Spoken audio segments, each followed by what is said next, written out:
So as I started to understand how the wealthy were taking those five levers of wealth and applying them into one strategy, I kept hearing this concept of a banking principle.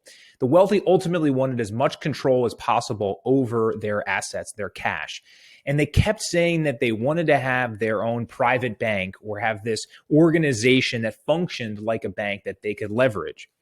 And then I started realizing that I really didn't understand what they meant by that, and also how banks really worked. I knew that banks charged fees to us as, account holders. I knew they did some lending, but I didn't understand how they looked at long-term savings and how that really functioned.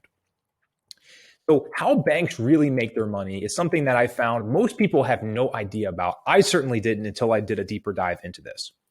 So at its core, us as an account holder, we go and deposit our cash into this facility called a bank. It's this unbelievable business model where the bank customers bring the raw materials or their cash to them willingly, completely free. The banks then have this amazing ability, and you sign up for this whether you know it or not, and you actually turn over your cash to them. They only have to keep a small percentage in reserves, and they're able to take your cash along with pools of thousands and thousands of other people's accounts, and they basically go and they make investments, or they go and pool them and deposit them in certain areas. So banks are in the business of safe, guaranteed returns. They cannot go and put money on Tesla stock or some sort of really risky endeavor. They have to get the safest returns possible, and they want to make sure they can get the maximum return at the same time. So believe it or not, one of the areas that they position their cash, and if you look on what's called a 10K or any of the publicly traded banks, you'll notice that one of the largest assets on their balance sheets or their biggest holdings is in tier one assets, something called BOLI or bank owned life insurance. And so the banks take all of our money, pull it together with everybody else's, and they purchase or put that cash into insurance contracts, insurance policies, believe it or not. And again, because they're in the business of getting safe, guaranteed, consistent returns, they recognize that the cash that moves into these policies gets superpowers once it becomes cash value inside of a policy, which we're going to talk about in more detail coming up.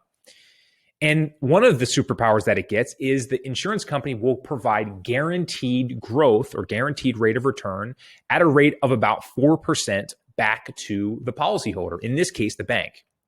So the bank is taking our raw materials along with everybody else's. They're purchasing life insurance contracts and storing our cash by the billions in these contracts. The insurance company in return is providing the bank with something like 4 to 6% return. And that 4% is the floor. And that's the guarantee that they're getting back. And the banks get to profit all of that. And in return, they might give us a few little perks, something like pennies on the dollar inside of our accounts. They might give us checking functionality, a debit card. They give us a fancy PIN, right? Very limited amount of return there in terms of what we're doing with our money. So if you look at this diagram, you'll notice that it forms a triangle, right? And who is in the middle? It's the bank.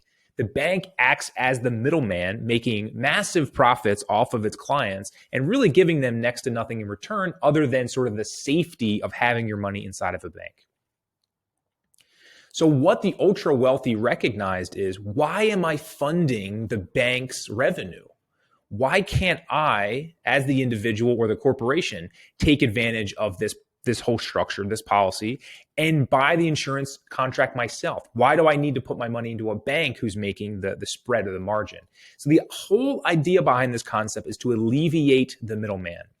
And so what ultra wealthy people realized is you can do this for individuals, you can do this for corporations, and many other applications as well, where you can actually fund in these policies and get those guaranteed returns on your money. So in the next few videos, we're going to show you the structure of actually how this works and why life insurance is the perfect vehicle to execute on those 5 levers of wealth.